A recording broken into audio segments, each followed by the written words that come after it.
Bore da, a chroeso i'n gwasanaeth y bore yma. Yn gyntaf, mae gen I gostegion priodas. Felly,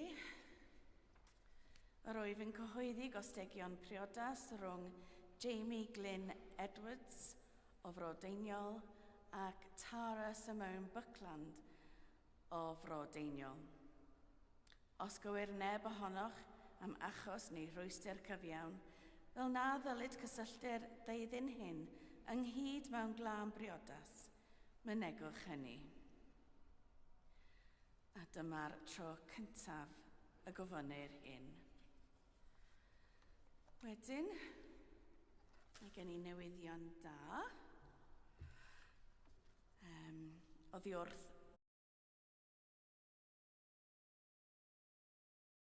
Dinas Bangor. I gydnabod y cyfraniad y mae'r Cadeilan wedi ei wneud i'r gymuned leol yn ystod ei hanes hir.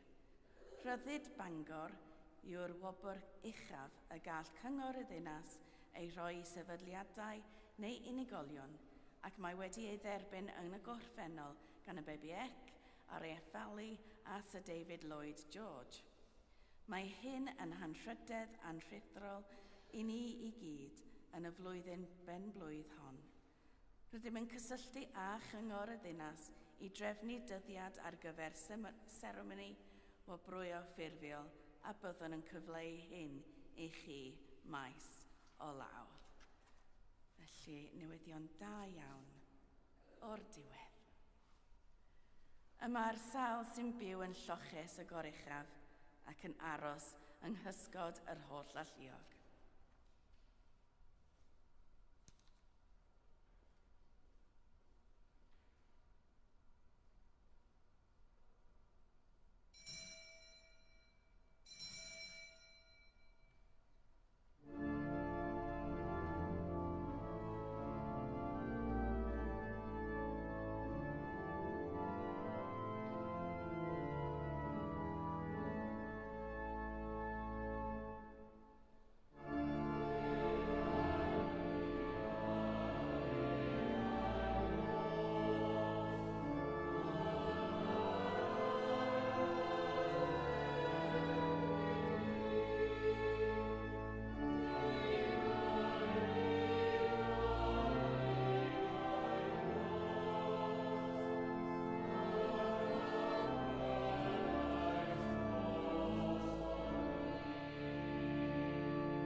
Yn enw'r Tad a'r Mab a'r Ysbryd Glân.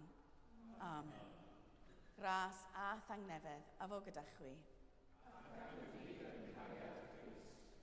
Yma'r sawl sy'n byw yn lloches o goruchaf ac yn aros yng nghysgod yr holl alluog.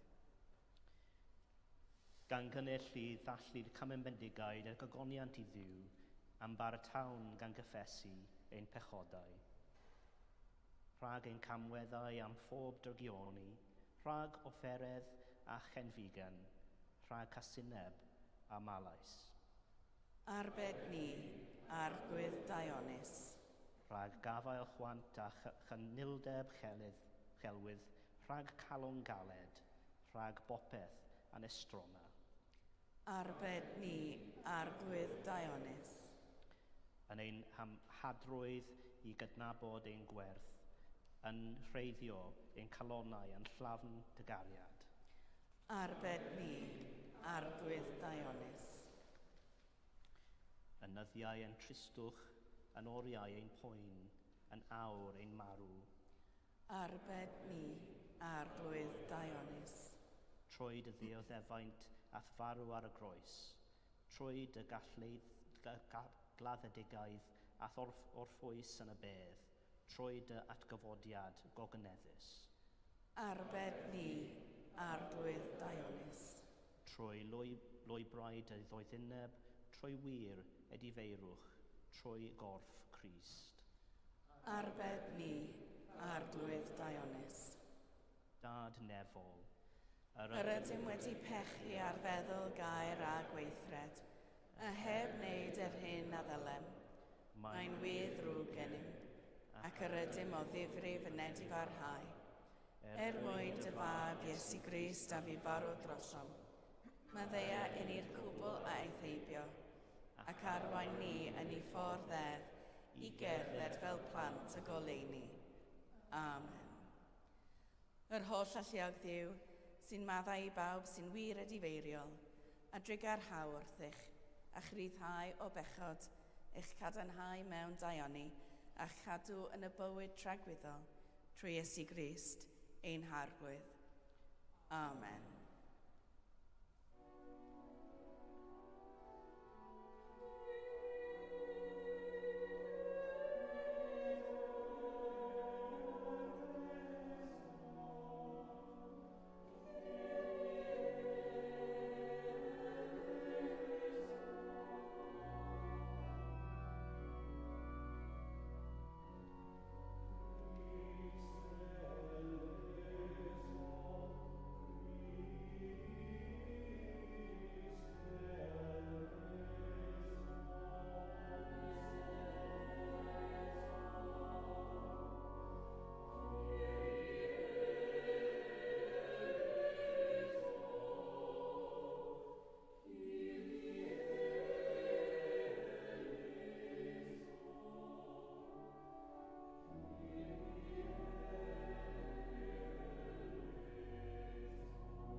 Gweddiwn.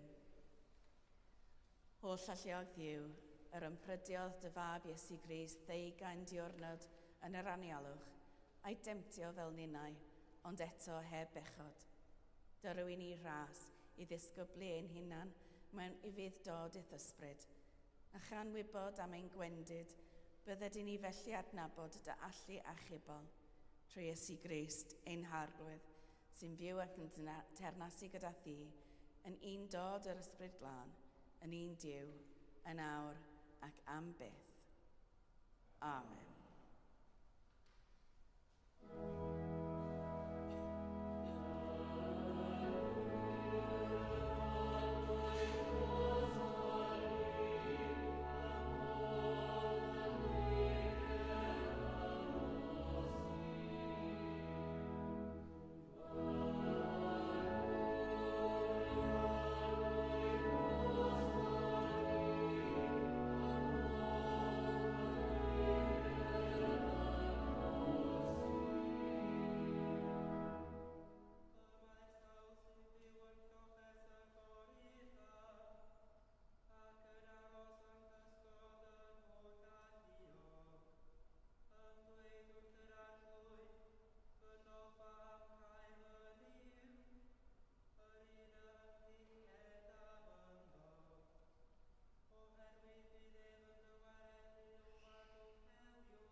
Cymreniad o lythyr San Paul at yr Rhufeiniaid.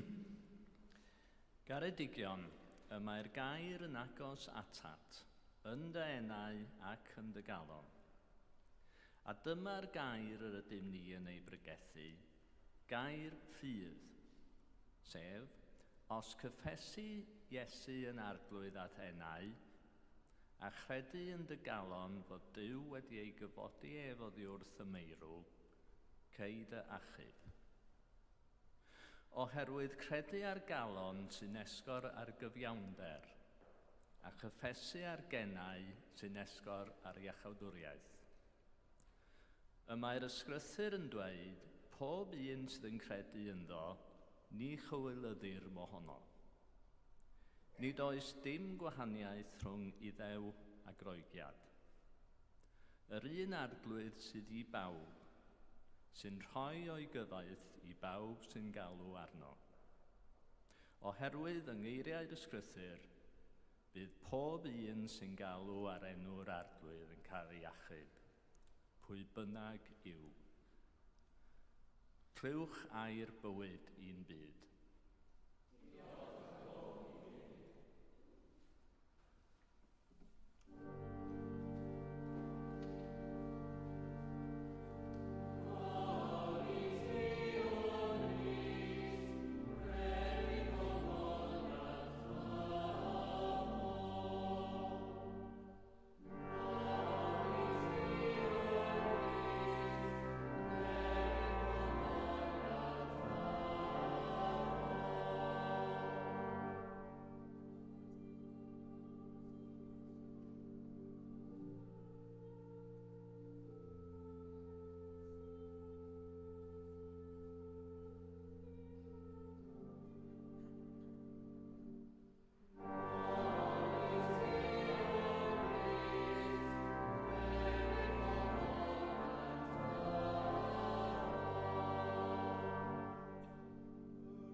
Yr arglwydd efo gyda chwi. Grandewch Efengil Crist yn ôl Sant Lug. Bryd hynny, dychwelodd Iesu yn llawn o'r ysbryd glân o'r Ioddonen, ac arweinwyd ef gan yr ysbryd yn yr anialwch am 20 diwrnod, a'r diafol yn ei demtio. Ni fwytaodd ddim yn ystod y dyddiau hynny, ac ar ei diwedd daeth arno eisiau bwyd. Medda'r diafol wrtho, os mab Duw wyt ti, dywed wrth y garreg hon am droi'n fara. Atebodd Iesu ef, a mae'n ysgrifenedig, nid ar fara yn unig y bydd rhywun fyw. Yna, aeth y diafol ag ef i fyny a dangos iddo ar amrantiad holl dernasoedd y byd. A dywedodd wrtho, i ti y rof yr holl awdurdod ar y rhain a'i gogoniant hwy, oherwydd i mi y mae wedi ei draddodi, ac yr wyf yn ei roi i byw bynnag a fynaf. Felly, os addoli di fi, dy eiddo di fydd y cyfan. Atebodd Iesu ef, y mae'n ysgrifenedig, yr arglwydd dy Dduw a addoli, ac ef yn unig a wasanaethu. Ond aeth y diafol ag ef i Jerusalem, a'i osod a dŵr uchaf y deml, a dweud wrtho, os mab Duw wyt ti, bwrw dy hun i lawr oddi yma, oherwydd mae'n ysgrifenedig, rhydd o chymyn yw angylion amdanat, ithwach o di rhag pob pergl. A hefyd, byddant yn dygodi ar ei ddwylo rhag i ti daro dy droed yn erbyn carreg. Yna, atebodd Iesu ef. Y mae'r ysgrythyr yn dweud, paid a gosod yr arglwydd dy Dduw ar ei brawf, ac Ar ôl iddo ei dymtio ym mhob modd, yma dawodd y diafol ag ef, gan aros ei gyfle. Dyma efengyl yr arglwydd.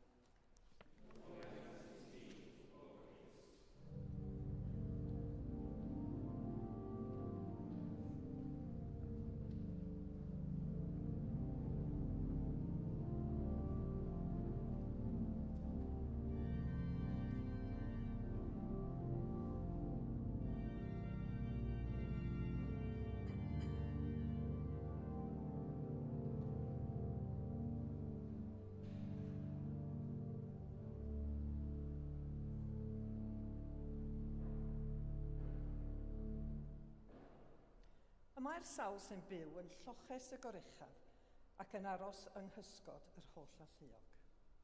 Yn enw'r Tad a'r Mab a'r Ysbryd Glân. Amen.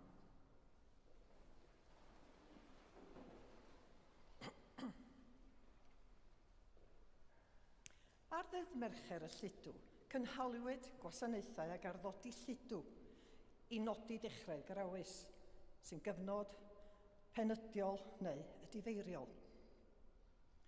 Heddiw yw Sul Cyntaf y Grawys, ac mae'n darlleniad o'r efengyl yn disgrifio temtiad Iesu. Mae'r Grawys yn amser pan fydd rhai pobl yn penderfynu rhoi'r gorau i rhywbeth neu gilydd.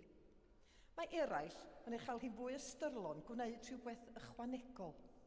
Gweithred deilwng fel un o garedigrwydd enghraifft. Profais y fath weithred o garedigrwydd yn ddiweddar pan fynychais gwrs yng Nghaerdydd. Es I fwyty ar gyfer fy swper gyda'r nos, ac eithpwyd â fi at fwrdd mewn cornel dawel o'r bwyty prysur, wrth ymyl dwy ddynas gain, oedd yn rhannu potel o win.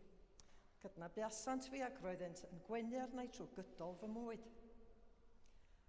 Wedi mi orffen fy mrhyd, es I ati a i fynd at y tyl i dalu, ac fe wnaeth y weinyddes ifanc hyfryd oedd wedi fy ngwasanaethu, a dwy weinyddes arall gyda hi, fy nghyfarch a gwen, a dweud, ydych chi am dalu eich bil? A dwedais, ias gwelwch yn dda. A fe ddywedon nhw wedyn, mae'r tylwyth teg wedi bod yn gofalu amdano'ch heno, felly tos yna ddim byd i chi dalu. Wel, cefais fy nrysu yn llwyr gan hyn, a gofynnau sut y gallai hynny fod, ac atebasant, mae'ch pryd eisoes wedi cael ei dalu amdano. Pan ofynnais pwy allai fod wedi gwneud hynny, fe wnaethant bwyntio dynes ifanc oedd yn eistedd gryn bellter o'r man lle roedd I ni wedi bod yn eistedd. Daeth I fyny ataf am cofleidio, a dweud ei bod wedi sylwi arnaf yn eistedd ar fy mhen fy hun. Dywedodd nad oedd hi eisiau mi deimlo'n unig, ac roedd am fy ngwahodd I ymuno â hi a'r dyn ifanc yr oedd gyda hi, ond roedd hi'n teimlo'n rhy swil I wneud hynny. Myfyrwraig ifanc o Fanceinion, yn byw ac yn astudio yno oedd hi, ac roedd hi ar ddet cyntaf gyda'r myfyriwr ifanc o Gaerdydd.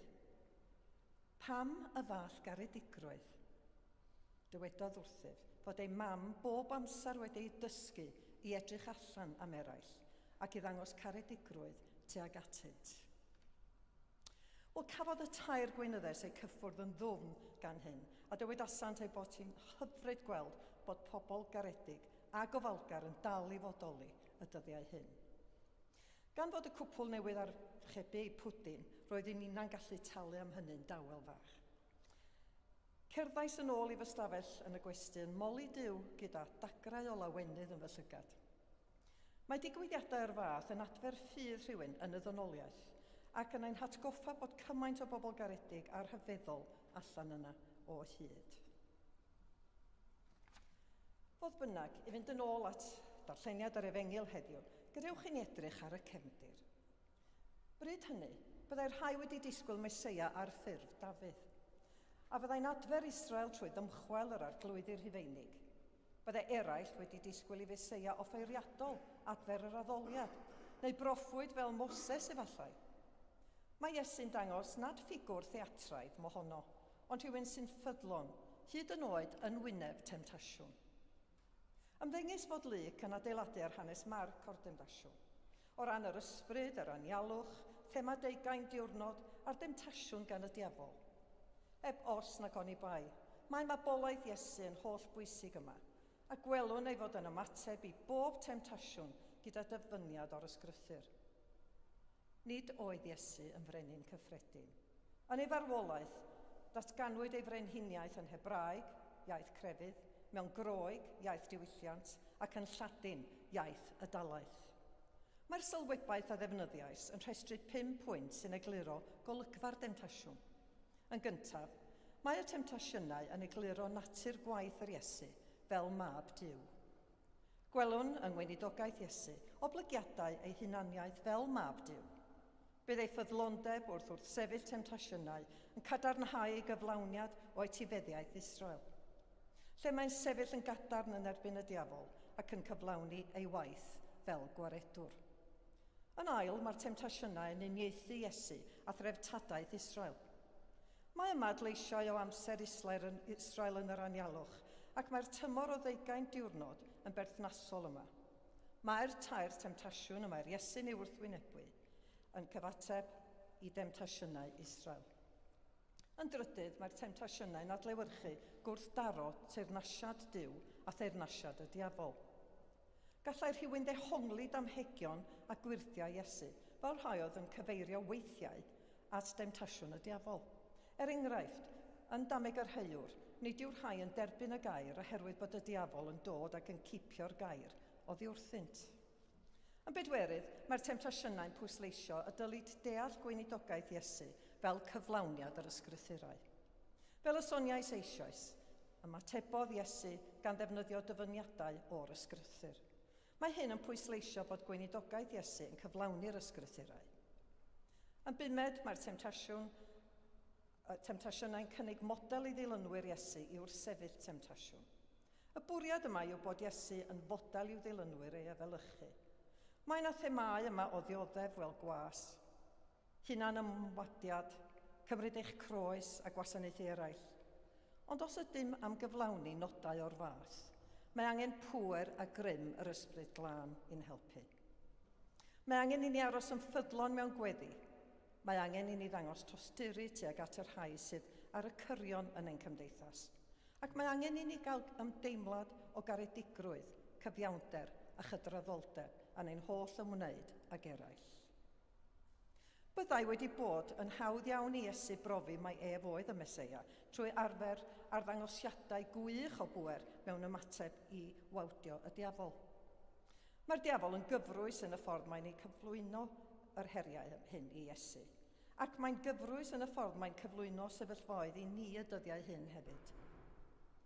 Mae temtasiwn yn cymryd gwahanol ffurfiau yn ein cymdeithas, gall fod o ran anffyddlondeb, anonestrwydd, awydd am drychwant neu bŵer, neu gall fod mewn ffurfiau gwaith hyd yn oed fel trais. Mae gweithredoedd o'r fath yn ein pellhau oddi wrth Dduw, ac maen nhw'n dinistrio ein bywyd ysbrydol ni. Mae angen i ni ymateb yr fath ymateb i fod yn un o droi at Dduw a gofyn am y nerth i wrthsefyll temtasiwn. Nid ein ffyrdd ni yw ffyrdd Duw. Byddai Iesu'n cyflawni ei fabolaeth ddwyfol, nid trwy ddianc rhag marwolaeth, ond trwy dderbyn marwolaeth a'i threchu. Roedd Iesu'n gwbl ffyddlon i'w dad yn y nefoedd, ac ymhellach ni fyddai'n rhoi Duw ar brawf. Fel y dywedais, mae temtasiwn yn rhan o'n profiad dynol, ond i lawer o bobl yn yr 11 ganrif ar 20, nid yw'r stori'r efengyl hon yn debyg o gwbl i'n profiad dynol. Mae hyn yn amlwg ym maes y dewisiadau moesol mae'n rhaid i ni ei gwneud. Nid oes atebion hawdd weithiau pan fyddwn nhw'n gofyn cwestiynau fel pryd mae'r hyn sy'n dda i'r corff corfforaethol yn gorbwyso angen unigolyn.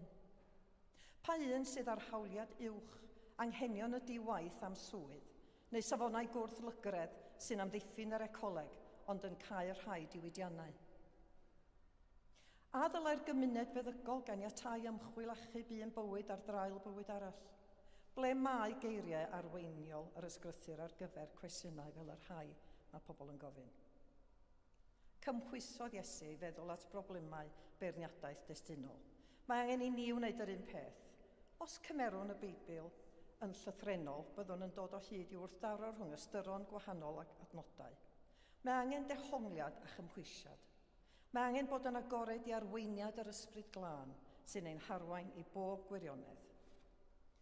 Byddwn ninnau hefyd yn cael ein temtio yn union fel yr oedd Iesu, ac fel Cristnogion, byddwn yn cael ein profi ar yr adegau hynny sydd bwysicaf yn ein bywydau yn galwedigaethau.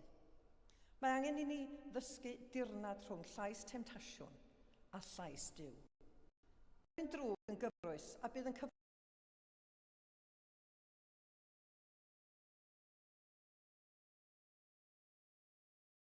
yn Effesiaid y 6 bennod a'r 10 hyd at yr 19 adnod, mwyn gwrthsefyll temtasiwn yn ein bywydau. Nid yw hyn y fater o wrthod rhan o'n dylnoliaeth a roddwyd i ni gan Dduw. Mae fater o ddathlu'r hyn y mae Duw wedi ei roi i ni, a'i ddefnyddio i'w lawn botensial yn unol ag ewyllus Duw am ein bywydau. Mae llawer wedi ymlid pleserau'r byd hwn. Dim ond i'w cael ei hunain yn teimlo'n wag ac heb ei cyflawni. Pan rydyn ni'n byw ein bywydau fel y mae Duw yn bwriadu ni wneud, rydyn ni'n teimlo'n llawer mwy hapus a bodlon. Efallai nad yw stori'r temtasiwn yn cynnig cyfarwyddiadau moesegol sy'n cwmpasu bob posibilrwydd mewn bywyd, ond mae'n amlygu'r heriau sy'n ein hwynebu fel Cristnogion. Mae'n sicr yn ein hatgoffa o bwysigrwydd bod yn ffyddlon hyd yn oed yn wyneb temtasiwn. Mae'n ein hatgoffa bod gwobr uwch na chyfoeth y byd hwn. Mae'n ein hatgoffa pwy yw Iesu a phwysigrwydd dilyn yr esiampl a osododd ar ein cyfer. Mae'n ein hatgoffa o'n hangen i gael ein harwain gan yr ysbryd glân, ond yn y pen draw, mae'n ein hatgoffa o bwrpas Duw ar gyfer bywyd, a'r alwad i addoli a gwasanaethu Duw. Nid mater yn gymaint o ddilyn rhestr o reolau a rheoliadau, ond mater o fod yn ffyddlon i alwad a phwrpas Duw. Ni allwn ond gwybod beth yw'r alwad honno, drwy drwytho'n hunain mewn gweddi, trwy ddarllen ei air a trwy gyfarfod a'n gilydd fel cymuned Gristnogol, fel yr ydym yn ei wneud yma heddiw. Mwyn ceisio ewyllus a phwrpas Duw ar gyfer yr eglwys yn y lle hwn a thu hwnt. Felly i Dduw y bo'r gogoniant yn awr ac am byth. Amen.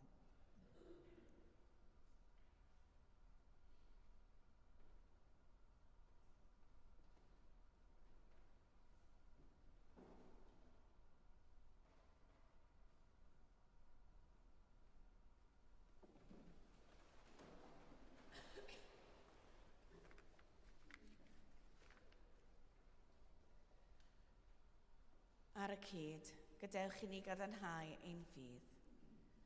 Credwn yn un Duw, y tad yr holl alluog, gneithir o nef a dear, a phob peth gwledig gan wledig. Credwn yn un arglwydd Iesu Grist, unig fab Duw, a genhedlwyd gan y tad cyn y holl oesoedd. Duw o ddiw, llewych o lewych, wir ddiw o wir ddiw, wedi ei genhedlu, nid wedi ei neithir, yn un hanfod ar tad, a thrwy ddywedd gynnau pob peth, un mwy ni ac ar un iachawdwriaeth, disgynnodd o'r nefoedd, trwy nedd yr ysbryd glân, daeth yn gnawd o fair forwyn, a fe gnaed yn ddyn.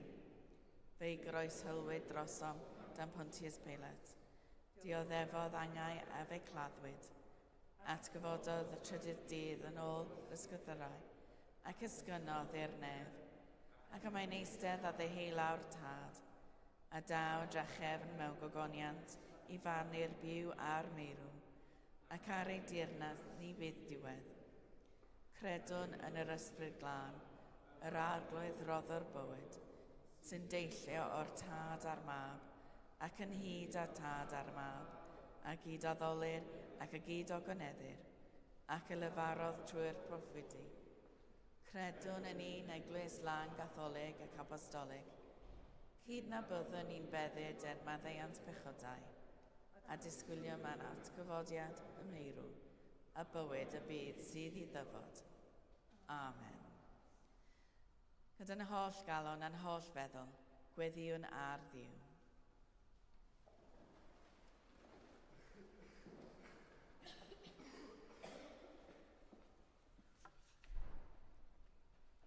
Gadewch i ni weddio am dangnefedd Duw yn yr eglwys ac yn y byd. Llanwn ni ag ymwybyddiaeth o ddogoniant, fel y gallwn ni adnabod y nerth a chariad dros yr holl fyd. Bendithia Andrew ein hesgob ac archesgob Cymru, a bendithia David esgob Enlli ac archddiacon David wrth iddynt ein harwain. Rhowch ddewrder i bawb pan fydd stormydd bywyd yn codi. Arglwydd yn dy drigaredd. Helpa ni i anrhydeddu popeth a greaist. Gweddiwn dros ein byd, a meddyliwn yn arbennig am y cenhedloedd sy'n dioddef trais a gormes. Gweddiwn dros Wcrain, y Dwyrain Canol, a phob gwlad arall sydd yn dioddef. Arglwydd yn dy drigaredd. Gwella a chysura rhai sy'n dioddef unrhyw fath o salwch, at gyfnertha rhai sy'n gofalu.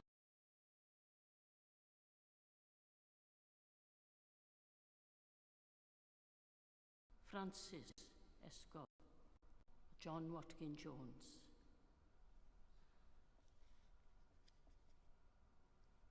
Gweddiwn dros bawb sydd wedi mynd trwy beryclo'n bywyd, ac sydd yn awr yn ddiogel yn ofal di. A 5 mlynedd ers y cyfnod clo Covid. Awn ni gofio pawb ddioddefodd ac a fu farw yn ystod y cyfnod hwnnw, y rhai annwyl i ni a rhai anhysbys, a rhai a ddioddefodd oherwydd iddynt ofalu amdanynt.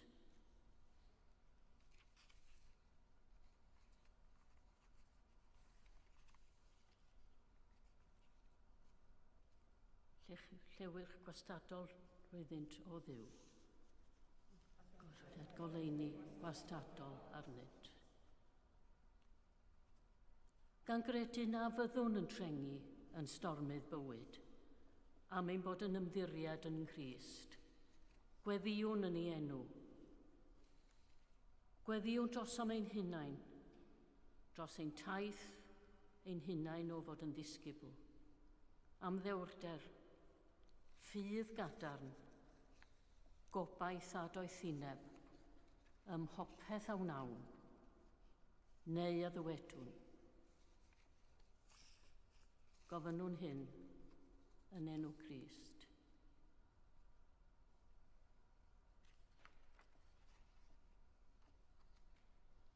Da trigarog. Er mwyn dy fawr, yn gwaredwr sy'n Christ. Amen.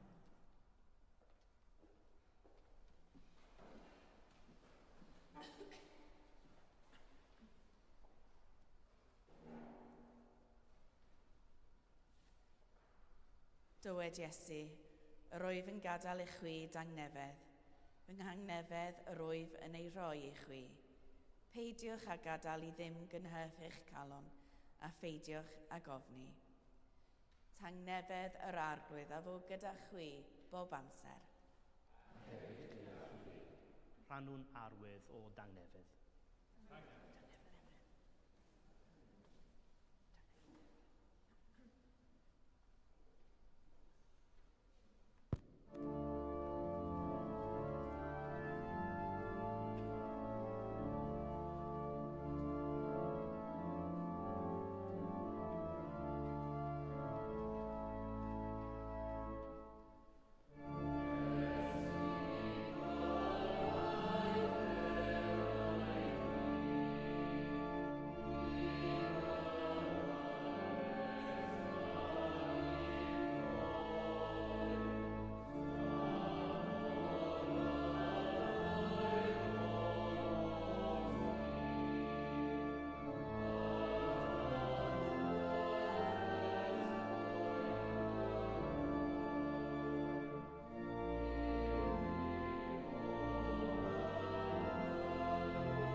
Daethlwn gyda'n gilydd, roddion a gras Duw.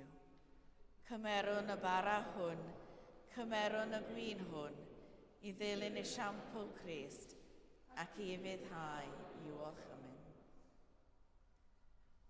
Yr arglwydd a fo gyda chwi. Dychefwch eich calonnau. Diolchwn i'r arglwydd ein Duw. Iawn yn wir, ein dyletswydd a'n llawenydd, bob amser ac ym mhob lle, i'w diolch i ti, Dad Sanctaidd, holl alluog a bythfywiol Dduw, trwy Iesu Grist ein harglwydd. A brofwyd ym mhob peth, ond na phechodd. Trwy ras, medrwn drechu pob drigioni, a byw mwyach nid i ni ein hunan, ond i'r un a fi farw trosom ac a atgyfodwyd. Felly gyda llu'r angylion a holl gwmpeinir nef, gyhoeddyn ogoniant dy enw ac ymuno a hwy yn ei hemyn di-derfyn o fawl.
Pob moliant a diolch i ti y gwir a'r bywiol Dduw, creuo'r pob peth roddo'r bywyd.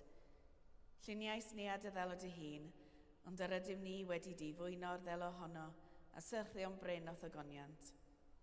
Rhoddwn diolch i ti am anfon dy fab i rannu ein bywyd ni. Fe'i hildiais i farwolaeth fel y cair byd ei achub, a'i atgyfodi oddi wrth y meirw fel y bywyd ni fyw yn ddiwedd ac yntau yn omninnau. Sancteiddia ysbryd y bara hwn a'r gwyn hwn, dyroddion i ni, fel y bont i ni yn gorff a gwaed, ein iachawdwr Iesu Grist.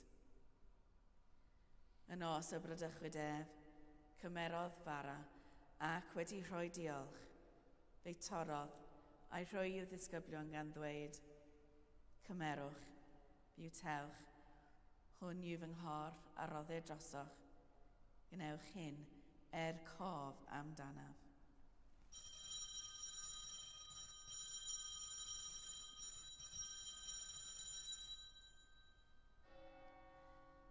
Yr un modd ar ôl swper cymerodd y cwpan, ac wedi rhoi diolch, fe roddodd iddynt gan ddweud, yfych o hwn bawb, oherwydd hwn yw fy ngwaed y cyfamod newydd, a dywelltid drosoch a thros lawer, maddeuant pechodau. Gnewch hyn bob tro yr yfych ef, cof amdanaf.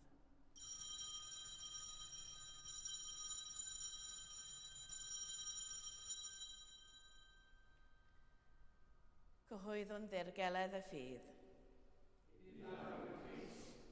Atgyfododd Crist, dal Crist mewn gwyddoniad.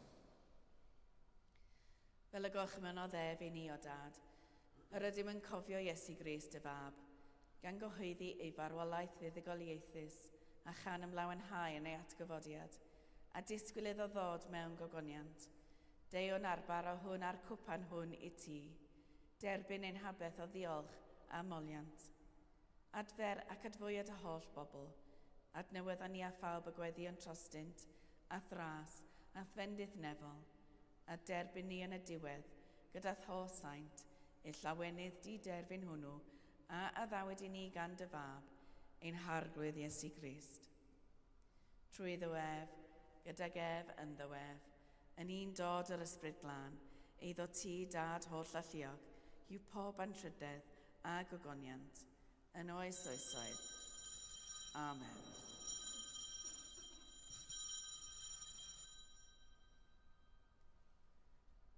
Fel y dysgodd ein iachawd yn ni gweddion yn hyderus.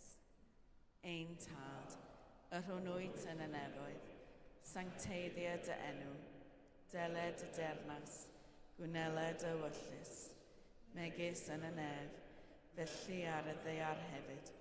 Dyro i ni heddiw ein bara bynyddiol, y maddau i ni ein dyledion, fel y maddeuon unau ein dyledwyr, ac nac arwain ni i brofedigaeth, eithau gwared ni rhag drwg, canis eiddo ti o'r denas, a'r gallu a'r gogoniant, yn oes oesoedd. Amen.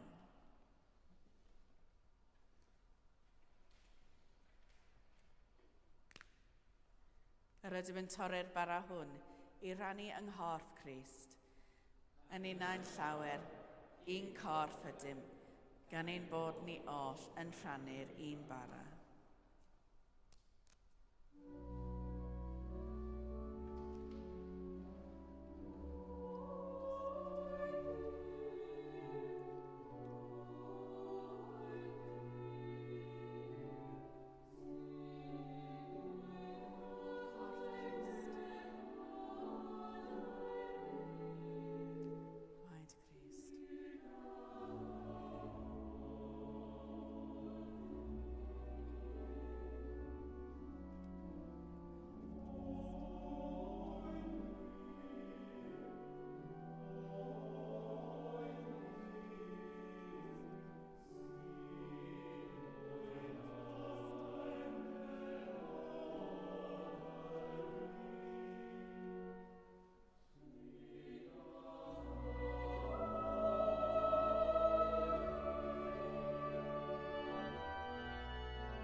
Iesu yw oen Diw sy'n dwyn ymaith bechod ar byd. Gwyn ei byd a rhai a elwi yw'r swper. Arglwydd, nid wyf yn deilwng eith derbyn, ond dywyd y gair, a chaf i a chau.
diolchwch i'r arglwydd oherwydd graslon i'w ef, ei gariad sydd dragowydd.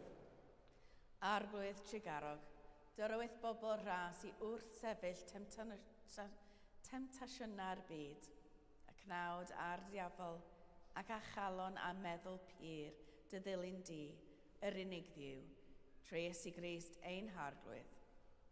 Amen. Yr arglwydd a fo gyda chwi.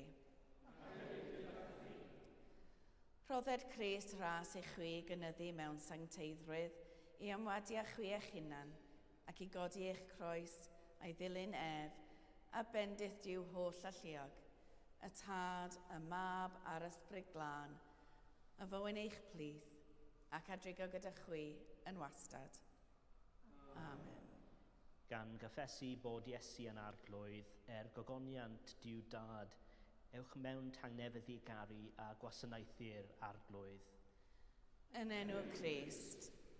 Amen.